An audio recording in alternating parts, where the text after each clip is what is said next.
In case you didn't watch the last video, I was in Ukraine for work and almost got hit by missile debris. Today is the continuation of that saga. The next day was lab day and we were training people in practical surgery techniques. And we did this in the creepiest Soviet-era health training center I have ever seen. Seriously, it looks like something you'd see in a horror movie or video game. I honestly expected a zombie to come running down the hallway charging at me.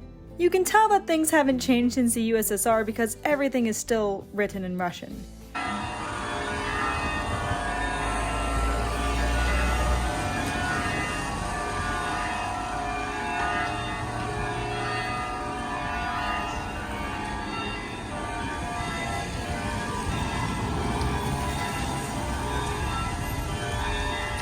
That's a lot of churches.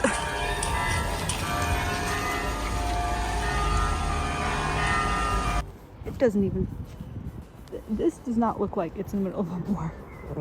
Afterwards, I went to the Holodomor Museum. It was very small, but I still learned a lot. One interesting fact was when the Ukrainians were getting starved out, a lot of them turned to fishing to feed themselves. And then the Soviets caught on to this and said, no, you can't go fishing. It's socialist property. Yeah, this was a deliberate attempt to actually starve people. Oh, that is such a Soviet pilot look. Oh my goodness. This place seems to have suffered quite a bit of damage. Such a shame. Yeah, it really does look like something pretty awful happened here. Cool looking subway. No idea where to find the tram tickets. But I found the replenishment of the wallet. Police officer helped me figure it out. Alright. I love Soviet metros. It feels like you're going into the underworld. Watch this.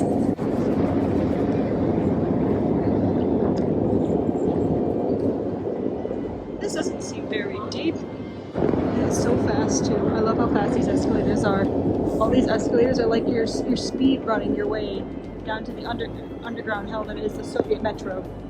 This is the deepest metro in the world. And you may be thinking, oh, it doesn't look that deep from this angle. Well, this one doesn't look as deep, but there's a second escalator.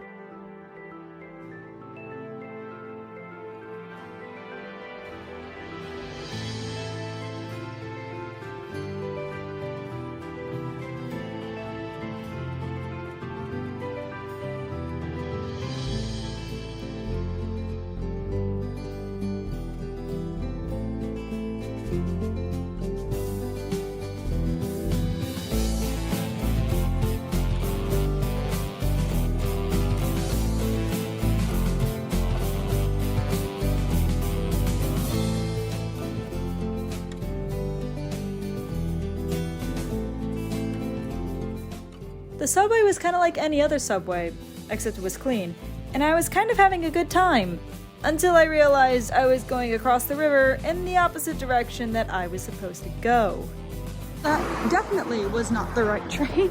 I ended up across the river. I don't know where I am, but I mean, this is a pretty cool looking place. Apparently I'm within 5 minutes of the restaurant, so I guess I ended up in an okay place. Some kind of weird Soviet lamp, I'm guessing. I don't know, I'll never understand communists. And then I stumbled upon Maidan Square, and my goodness, it was gorgeous. This is a square where numerous revolutions took place in Ukraine's fight for democracy. Every flag in the ground is a volunteer who died in battle. That is why you see many foreign flags in the ground here.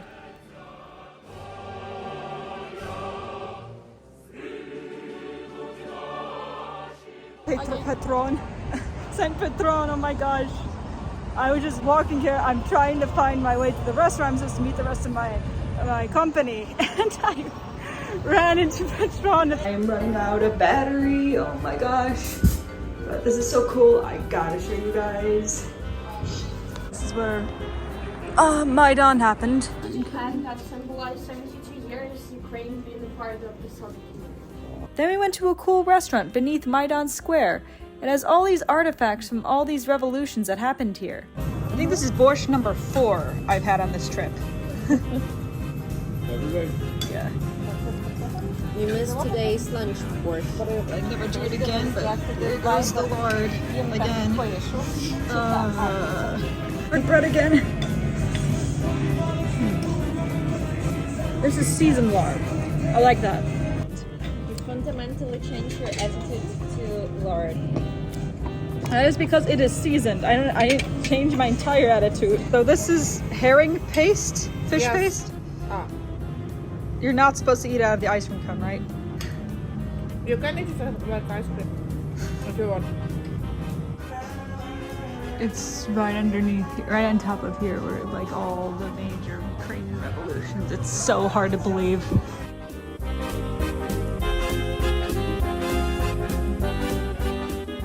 This is a bar that slides into a secret room. So today was pretty eventful. I'm happy I got some free time. This is the view from my window, by the way. Today I saw a lot more signs of war. Damaged buildings, marks, but it's kind of hard to tell what is war damage and what's just an old communist building that's falling apart.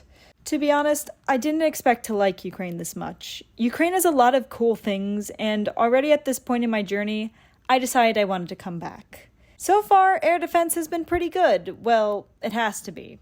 It's the capital. I love how these streets have literally been bombed and impacted by war, but they still have better streets than the state of Michigan. Borscht number... I forgot how many borscht I've had since I've been here. Oh well. Gosh darn potato pancakes, yes. So far, I have eaten borscht every single day since I've been here. I've stared inside the intestines of pigs. They practice operate on pigs, and they're gonna do that again tomorrow. It just doesn't really feel like I'm in a war zone yet. I hope it stays that way. It feels surprisingly very normal here. You would think that in Ukraine it's like, oh, bombs on every corner.